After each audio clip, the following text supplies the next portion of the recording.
Hey everybody, my name is Mike Levy, former law enforcement, former SWAT guy, and we are here for the UF Pro Instructor Series. Today we're going to talk about shooter deficiencies. And all of us experience some level of deficiency, whether we're a beginner shooter, an intermediate shooter, or an advanced shooter, and we need to rectify those deficiencies by identifying them first.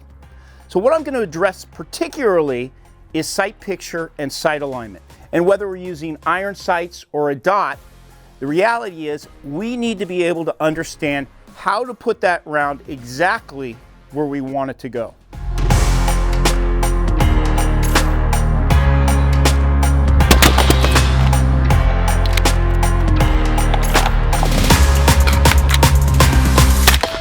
Now, some of you might be a little surprised I picked such a trivial, basic, fundamental like sight picture and sight alignment. It's something we practically learn the first or second day of picking up a firearm and actually using it. But surprisingly, many people are missing one or more components of how to properly align and sight in their weapon to the extent that it becomes a shooter deficiency. If you think about it, of all the fundamentals that we deploy and we learn, only one of those is not open to individual interpretation.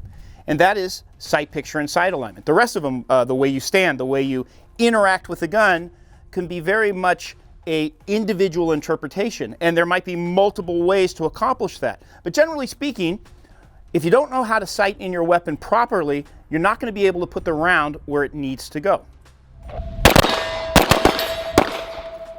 I break marksmanship down into three simplistic categories. Number one, I got to be able to sight in my weapon.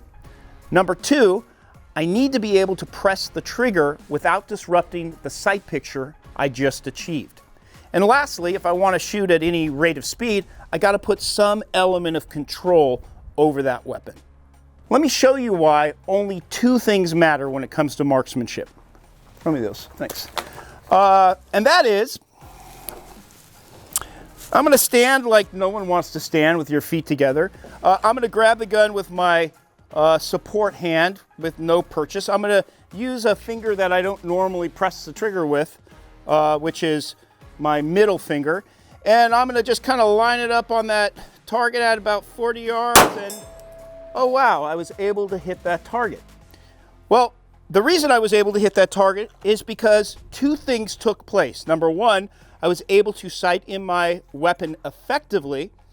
And number two, when I went to press that trigger, however unconventional that whole thing was, I didn't disrupt the sight picture that I had acquired. Now, I know some of you are going to say, well, hey, you were using an optic. That makes shooting at distance easier. And while there is some validity to that statement, why not replicate this using iron sights? Can we achieve the same level of results without a stance, without a grip, and with a weird trigger finger? And once again, we were able to hit the target.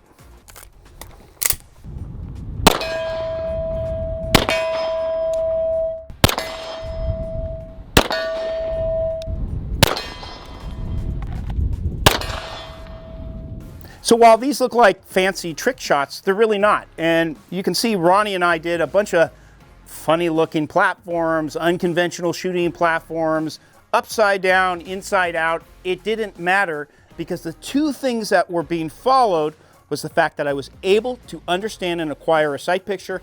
And number two, I wasn't disrupting that sight picture when I went to press the trigger. So this reinforces everything that you do with this weapon. Whether it's moving, whether it's standing still static, or upside down on your back, the same principles are going to apply.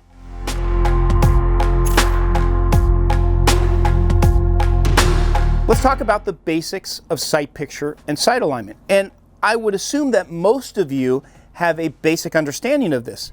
Only you might be missing certain key components of properly sighting in your weapon that is causing a shooter deficiency. Now, number one, the most frequent thing that I see is the placement of the front sight post. That is what is directly in front of your gun.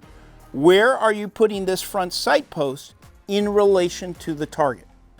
So you notice on this front sight post, I have a post and I have a dot. and hopefully that front sight post is centered correctly on this weapon.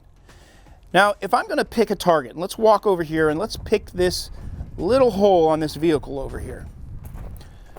So if this is where I want to shoot, this is where I want the bullet to go, where would I want to put this front sight in relation to this particular target? Where's my point of aim, point of impact? So if I held this front sight right here so I could visually perceive that hole, where do you think the round's going to go? It's probably going to go low. Conversely, if I have it somewhere up here where it's completely obscured, the round is probably going to go high.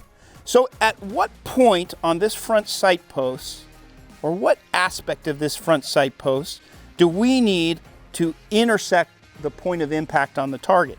And generally speaking, it is either the dot or the top of the post. I tend to just go off the dot. I put the dot on the optic directly over the point of impact that I am trying to achieve. So that is the first stage of finding the proper sight picture, is putting the front sight directly over the spot you want to hit. The rest of it is a circumstance of alignment. And we've all heard the term equal height, equal light. And that just represents putting this front sight post with the sight picture that you've created and align it properly with the two dots or the overall rear sight post having equal height and equal light. And a great way to determine whether someone has that proper sight picture is I just take something and put it over the top of that rear sight aperture. Now they need to perceive and look through that little square back there and be able to see this front sight post through that rear aperture.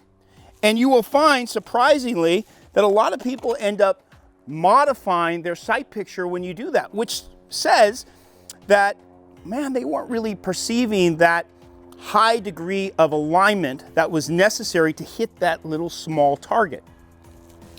Now, the last component of this is the focal shift. And this is another huge one when it comes to sight picture as a shooting deficiency. And focal shift simply means, well, what am I looking at when I go to press the trigger?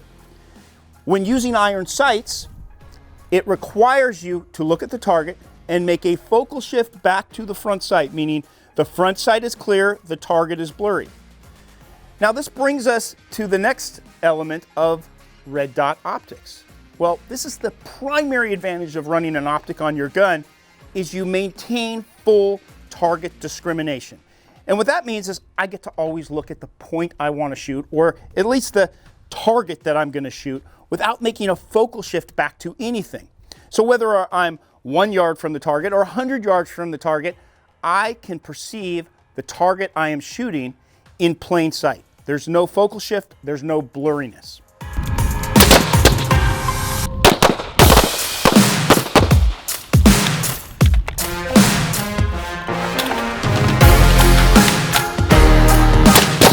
Once again, going back to the concept of sight picture, sight alignment, why pick such a basic and simplistic competency?